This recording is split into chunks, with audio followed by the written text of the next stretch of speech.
Beyond an issue's ethical intensity and a manager's level of moral maturity, the particular ethical principles that managers use will also affect how they solve ethical dilemmas.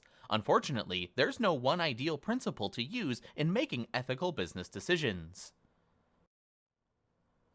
A number of different ethical principles can be used to make business decisions.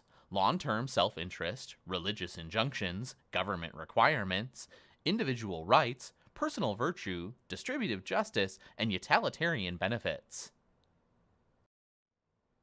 All of these ethical principles encourage managers and employees to take others' interests into account when making ethical decisions.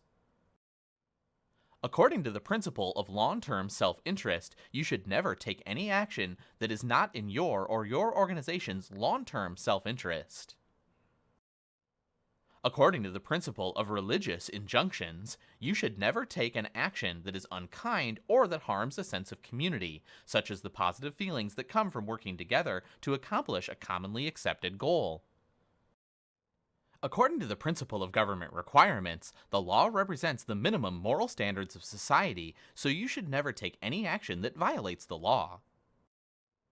The principle of individual rights holds that you should never take an action that infringes on others' agreed upon rights. The principle of personal virtue holds that you should never do anything that's not honest, open, and truthful, and that you would be glad to see reported in the newspapers or on TV. Under the principle of distributive justice, you should never take any action that harms the least fortunate among us in any way. This principle is designed to protect the poor, the uneducated, and the unemployed. Finally, the principle of utilitarian benefits states that you should never take an action that does not result in a greater good for society.